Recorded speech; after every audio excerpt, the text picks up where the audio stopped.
Thanks for taking him, Seth. No problem. I can't imagine what you're going to do without each other next year. Evan told me you didn't get into Dartmouth. You going to miss each other? No, I don't miss each other.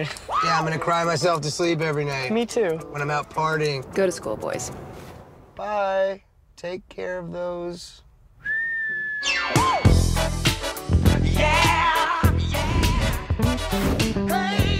I never see you at parties or anything. Saturday was actually a crazy night for me. Seth's parents were throwing this party, like a get-together, cocktail casual. Wow. And then we went to a nightclub.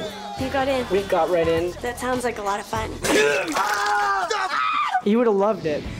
JD and I just saw mere seconds ago at this movie theater, Superbad. This is an instant review, walking right out of the movie. First thoughts. My first thought is, have you ever had that moment where you're watching a movie and you're laughing so hard at something that you're repeating the line under your breath? You're just like, unique. Like for a full minute, that's what I did tonight at least three times. I heard you do that several times. I may have done that myself. It's that kind of movie, though. I mean, I think it's way over the moon going to trump Napoleon Dynamite as like the most quotable cult movie. Cult movie for sure. I mean, like 2 years from now, we're still going to be hearing stuff. Sure. Money. I mean, this is not, going to be like a weird little movie. This is not some tiny little movie. This is going to be enormous. And it's a movie now, a little movie now. Every 15-year-old is going to find a way to sneak into the rated R theater and check this out because it's all that. Gangsters, what's up, guys? I was just walking down the hall, and Nicola was right in front of me. She was wearing these tight white pants with this black G-string, and you could see right through the pants, man. It was so sweet. So what we have basically is we have Seth Rogen from The 40-Year-Old Virgin and Knocked Up just recently, and he co-wrote this movie with Evan Goldberg. And the two main characters in the movie, Jonah Hill, also from Knocked Up and 40-Year-Old Virgin, and Michael Cera from Arrested Development. Funny enough, they play Evan and Seth.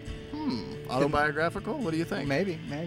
Yeah, it's a hilarious. I mean, the story is so funny, and it keeps adding on top of itself. I mean, every time you get a setup for something, then they do something you're not expecting with it, and it continues. They do that nicely with a couple different scenes. Like there's the cops characters. You think it's going to be one thing, and then it turns into something else, and you think you know what that is, but then it turns into something else. They do a nice job kind of moving things along with the storyline. Let's be clear. I mean, this is not a realistic movie by any means, and I think they take the dirty talk, which we talked about in our Knocked Up review, as being an all-time high to an all-time higher.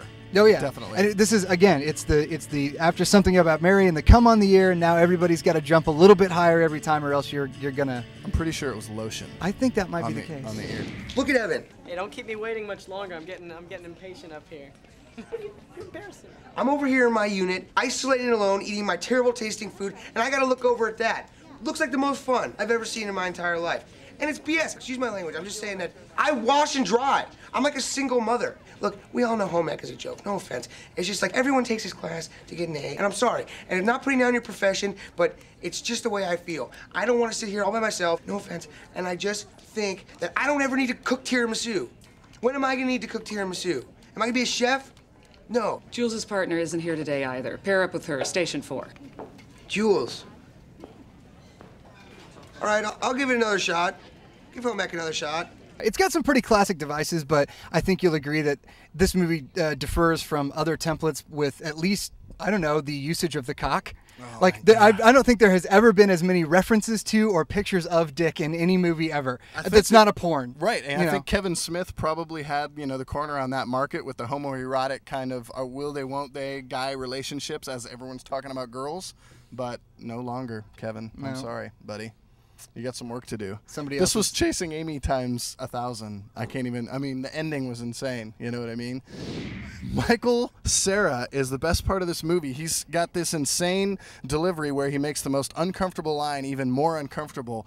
His stammering and everything. I mean, it's really remarkable. I think he's the best part of the movie. He's got great timing. Really, you know what I mean? timing. Like his it's weird. It's really off. Like the watch is set off a little bit different, you know what I mean? Yeah. But it's hilarious and it works, Yeah, these guys are really overcompensating for the fact that they're complete geeks, and it's really funny because of that. They're not big jerks.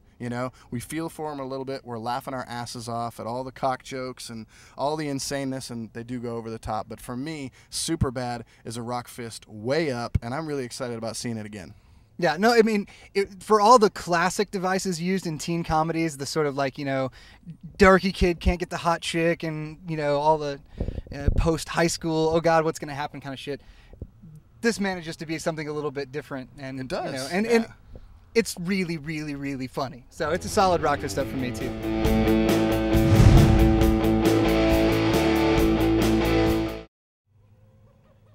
And here is where it gets weird.